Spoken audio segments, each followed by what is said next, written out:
قزاقوں کے جہاز کے عرصے پر سرگرمیاں کم ہو گئی تھیں، شاید وہ لوگ کھانے پینے کے لیے نیچے چلے گئے تھے۔ نیم تاریکی میں جہاز کا حیولہ بڑا عجیب و غریب نظر آ رہا تھا۔ دوسرے دن شام کو سورج غروب ہونے سے پہلے میں حسب وعدہ قزاقوں کے جہاز کی طرف روانہ ہوا۔ البرٹو، نارو اور اس کا بیٹا پالیش ساحل تک میرے ساتھ آئے اور قزاق اپنے جہاز کے عرصے پر کھڑے ہو گئے۔ بہت سے لوگ میرے منتظر تھے، انہوں نے ہمیں دیکھ کر ہاتھ ہلائے، ہم نے بھی جواباً ہاتھ ہلا دیے۔ نارو، پالیش اور البرٹو ساحل پر کھڑے رہ گئے اور میں نے سمندر میں چھلانگ لگا دی۔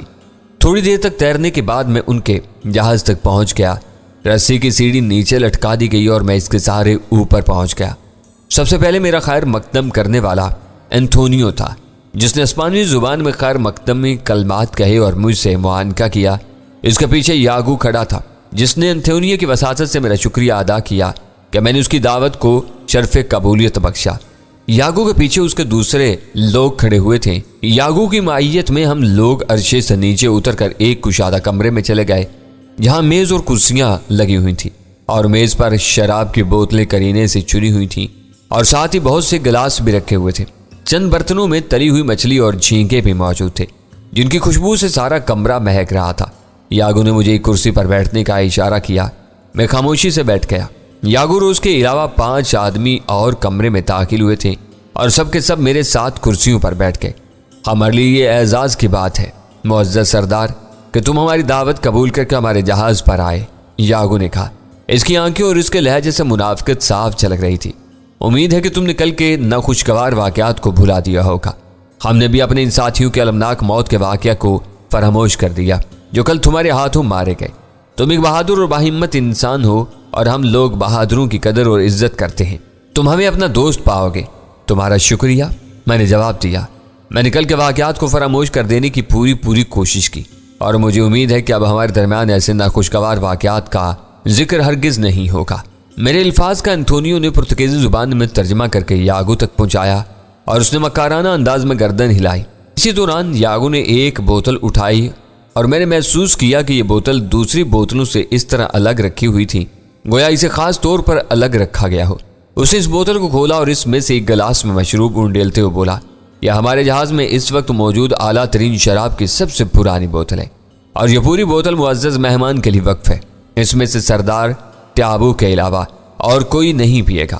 یہ ساری شراب معزز ٹیابو کے لیے ہے۔ اور اس کے ساتھ ہی اس نے پورا گلاس بھر کر میرے سامنے رکھ دیا۔ یاگو نے اپنے سامنے رکھی ہوئی دوسری بوتل اٹھائی اور اسے کھول کر اپنا اور اپنے ساتھیوں کے گلاس بھرنے لگا۔ انتونیو نے بھی ایسا ہی کیا، اپنے قریب بیٹھے ہوئے لوگوں کے بھی جام وہ بھرنے لگا۔ کمرے میں موجود سارے لوگوں کے سامنے بھرے ہوئے گلاس رکھے ہوئے تھے۔ سب سے پہلے یاگو نے اپنا جام اٹھایا اور پرتگیزی زبان میں کہا، منحوس ٹیابو کی عبرتناک موت کی خوشی کے نام۔ اس کے ساتھ ہی انتونیو نے کہا، ہم معزز ٹیابو کی صحت اور عمر درازی کے نام پر یہ جام پی رہے ہیں۔ میں نے مسکرا کر جام اٹھایا اور اسے اپنے ہونٹوں سے لگا لیا۔ اس جام میں سے تیز اور ہلاکت خیز زہر کی مخصوص بو اٹھ رہی تھی، جس سے میرے ناک کے نتنے بخوبی واقف تھے۔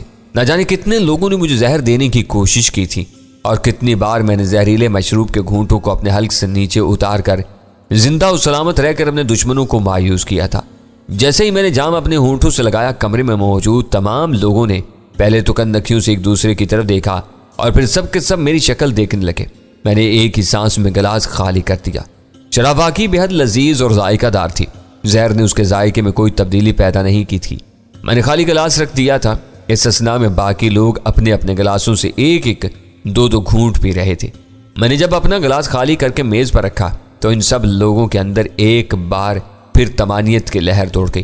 وہ سب کے سب بڑے خوش نظر آ رہے تھے، خاص طور سے یاگو کے چہرے پر تو جیسے بہار آ گئی تھی۔ تمہیں یہ شراب کیسی لگی سردار؟ انتونیو نے میری آنکھوں میں جھانکتے ہوئے کہا۔ نہایت عمدہ، بہت لذیذ، میں نے جواب دیا۔ لو پھر اور لو۔ اس نے اسی بوتل سے میرا گلاس ایک بار پھر بھر دیا۔ میرے خیال میں یہ زیادتی کی بات ہوگی کہ محفل میں شریک دوسرے لوگوں کو اس اعلیٰ درجے کی نعمت سے محروم رکھا جائے۔ میں نے انتونیو کی طرف دیکھتے ہوئے کہا، میری خواہش ہے کہ اس شراب سے دوسرے لوگوں کو بھی حصہ دیا جائے۔ نہیں، اس کی ضرورت نہیں، انتونیو نے جلدی سے جواب دیا۔ یہ لوگ اپنے وطن میں اس شراب کو پیتے رہتے ہیں اور ابھی کچھ دن پہلے جہاز پر بھی ان لوگوں نے یہ شراب پی تھی۔ ان کے لیے کوئی نئی یا انوکھی چیز نہیں۔ میں نے تم سے پہلے بھی کہا تھا کہ یہ سارے کا سارا تمہارا حصہ ہے، اسے بلا تکلف پی جاؤ۔ یہ قریب المرگ عفریت کیا کہہ رہا ہے؟ یاگو نے انتونیو سے پوچھا۔ اینتھونیو نے اسے پرتگیزی زبان میں بتایا کہ میں کیا کہہ رہا تھا۔ اسے دوسرے گلاس بھی پلا دو، یاگو نے پرتگیزی زبان میں کہا، تاکہ اس بات کا دور دور تک کوئی امکان نہ رہے کہ اس کی جان بچ سکے گی، اور ویسے بھی زہر ملی ہوئی اس شراب کا ایک گھونٹ بھی اسے ہلاک کر دینے کے لیے کافی ہے۔ اسے اب تک بے ہوش ہو جانا چاہیے تھا، لیکن یہ کم وقت خاصا سخت جان واقع ہوا ہے۔ خیر کوئی بات نہیں، چند لمحوں کی دیر ہے اور اس کے بعد اس کا قصہ پاک ہو جائے گا۔ ہمارا سردار یاگو کہہ رہا ہے کہ معزز ٹیابو اس گلاس کی شراب بھی پی لو، یہ پوری بوتل تمہارے لیے ہے، اس میں سے کسی اور کا حصہ نہیں ہے۔ سردار یاگو کو اس بات کی خوشی ہے کہ تمہیں یہ شراب پسند آئی اور اس کی درخواست ہے کہ تم پوری بوتل پی جاؤ۔ اب میں نے دوسرا گلاس بھی چند گھنٹوں میں خالی کر دیا پروفیسر۔ خالی گلاس میز پر رکھ کر میں نے تلی ہوئی مچھلی کا ایک بڑا ٹکڑا اٹھایا اور اسے کھانے لگا۔ پھر میں نے تھوڑے سے جھینگے کھائے۔ یاگو، اینتھونیو اور اس کے تمام ساتھی حیرت کے ساتھ مجھے دیکھ رہے تھے۔ ظاہر ہے کہ انہیں اس بات پر تعجب ہو رہا ہوگا کہ میں ابھی تک زندہ کیسے ہوں۔ جو انہوں نے مجھے ہلاک کرنے کے لیے زہر استعمال کیا تھا، اس سے اب تک تو مجھے مر جانا چاہیے تھا، لیکن میں بالکل سکون اور اطمینان کے ساتھ زندہ و سلامت ان لوگوں کے سامنے کرسی پر بیٹھا ہوا تھا، اور وہ بار بار ایک دوسرے کی طرف دیکھ رہے تھے اور آپس میں معنی خیز نظروں کا تبادلہ کر رہے تھے۔ اینتھونیو نے ایک بار پھر میرے خالی گلاس کو بھر دیا اور میں نے بلا حجت خوشی کا اظہار کرتے ہوئے تیسرا گلاس بھی خالی کر دیا۔ تھوڑی دیر اور گزر گئی اور میں اسی اطمینان اور سکون کے ساتھ بیٹھا رہا۔ اب ان لوگوں نے آپس میں باری باری نگاہوں کا تبادلہ کیا۔ ان کے چہروں پر سخت الجھن نظر آ رہی تھی۔ اب کمرے کے اندر کافی اندھیرا پھیل گیا تھا اور اس میں برابر اضافہ ہو رہا تھا۔ اچانک یاگو اپنی جگہ سے اٹھا اور یہ کہتا ہوا کمرے سے باہر نکل گیا کہ وہ بھی چند منٹ میں واپس آتا ہے۔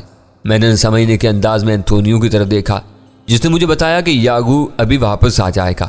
ذرا سی دیر کے بعد یاگو واپس آ گیا، لیکن اس بار وہ تنہا نہیں تھا۔ اس کے ساتھ 5 آدمی اور تھے۔ ان 5 افراد کے ہاتھوں میں جلتی ہوئی لمبی لمبی مچھلیں تھیں۔ ان کی روشنی نے کمرے کو منور کر دیا تھا۔ میں نے یہ بات خاص طور پر محسوس کی کہ یہ 5 افراد نہ صرف یہ کہ پوری طرح مسلح تھے، بلکہ ان کے جسموں پر فالتو ہتھیار بھی بہت جگہ لگے ہوئے تھے۔ اس کے علاوہ یاگو جس وقت کمرے سے باہر نکل کر گیا تھا، اس وقت وہ غیر مسلح تھا، لیکن جب وہ دوبارہ کمرے میں داخل ہوا تو وہ پوری طرح مسلح تھا۔ میرے لیے اس ساری صورتحال کو سمجھنا چندہ مشکل نہیں تھا۔ ان لوگوں کو یقین تھا کہ زہریلی شراب پی کر میں فوراً مر جاؤں گا، اس لیے انہوں نے میری ہلاکت کا کوئی دوسرا منصوبہ نہیں سوچا تھا، اور اسی لیے وہ لوگ مجھ سے غیر مسلح حالت میں ملے تھے۔ لیکن جب انہوں نے یہ دیکھا کہ میں زہریلی شراب کے 3 گلاس پینے کے باوجود زندہ سلامت بیٹھا ہوا ہوں، تو انہوں نے مجھے ہلاک کرنے کے لیے فوری طور پر کوئی دوسرا منصوبہ تیار کر لیا، اور اسی لیے کمرے سے باہر گیا تھا، ورنہ وہ دوسرے لوگوں کو بلانے کے لیے موجود کسی دوسرے آدمی کو بھی بھیج سکتا تھا۔ اس بار یاگو جب کمرے میں داخل ہوا تھا تو مجھے اس کے تیور خاص سے بدلے ہوئے نظر آئے۔ اس کے چہرے کی ساری مسکراہٹ دور ہو چکی تھی اور وہ کڑی نظروں سے مجھے گھور رہا تھا۔ یہ ابھی تک مرا کیوں نہیں؟ یاگو نے اینتھونیو کی طرف دیکھتے ہوئے کہا۔ کس قدر حیرت کی بات ہے کہ زہر کے 3 گلاس پی لینے کے باوجود بھی یہ ابھی تک زندہ ہے۔ میں نے اپنی زندگی میں ایسا کوئی آدمی نہیں دیکھا۔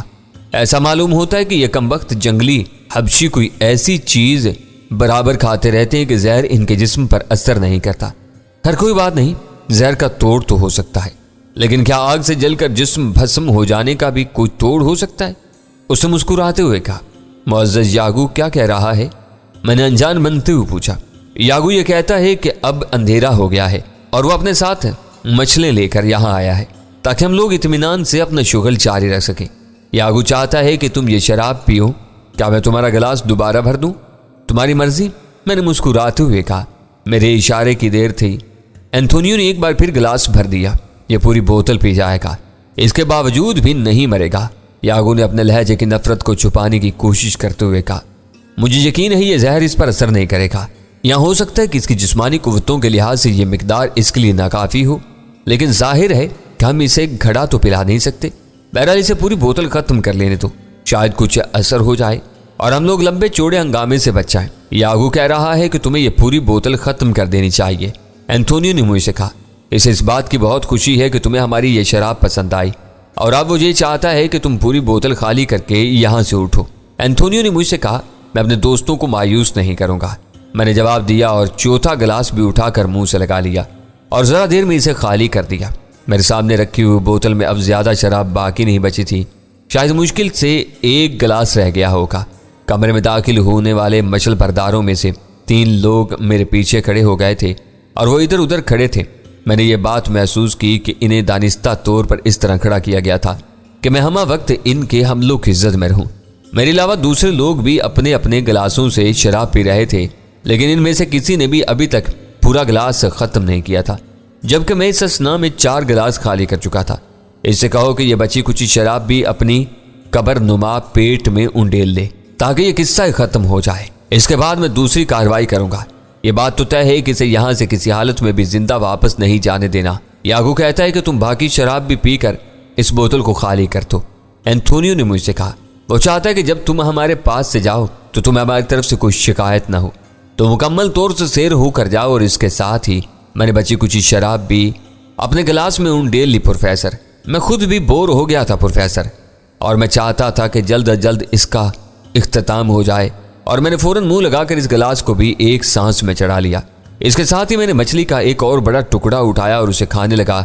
تو ہوا یوں پروفیسر کہ میں نے زہریلی شراب کی پوری بوتل خالی کر کے اپنے میزبانوں کو نہ صرف حیرت میں ڈال دیا تھا بلکہ ان کے منصوبے پر بھی پانی پھیر دیا تھا، اور انہیں میری ہلاکت کا دوسرا راستہ تلاش کرنا پڑا۔ میں نے صاف طور پر سمجھ لیا تھا کہ زہر سے مجھے ہلاک کرنے کی کوشش میں ناکام ہونے کے بعد یہ لوگ مجھے زندہ جلا کر ہلاک کرنے کی کوشش کریں گے، اور بالکل یہی ہوا تھا۔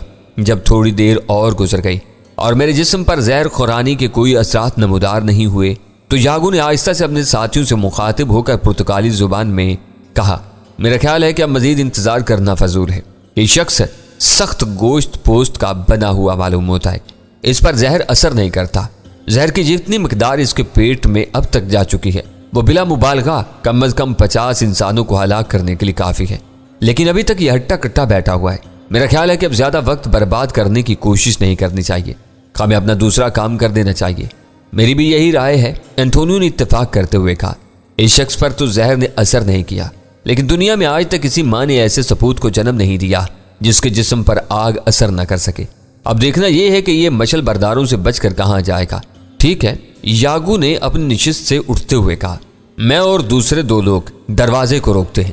جب ہم لوگ دروازے پر پہنچ جائیں تو تمام مچل بردار اپنا کام شروع کرتے۔ اس نے مچل برداروں کو ہدایت دینے کے بعد کہا، میں اپنی جگہ پر بیٹھا ہوا احمقوں کی طرح مسکرا کر اس طرح ان لوگوں کی شکلیں دیکھتا رہا گویا میں کوئی بات سمجھ ہی نہ رہا ہوں۔ اچانک یاگو اپنی جگہ سے اٹھ کھڑا ہوا، اس کے ساتھ ہی اس کے 2 اور ساتھی بھی اٹھ کھڑے ہوئے تھے جو یقیناً الفانسو اور رابن ہوں گے، جن کے نام یاگو نے ابھی لیے تھے۔ وہ تینوں دروازے کے قریب پہنچ گئے اور اچانک انہوں نے اپنی اپنی تلواریں سونت لیں۔ جیسے ہی انہوں نے اپنی اپنی تلواریں نیاموں سے باہر نکالی ویسے ہی 5 مچل بردار ایک ساتھ مجھ پر ٹوٹ پڑے تھے۔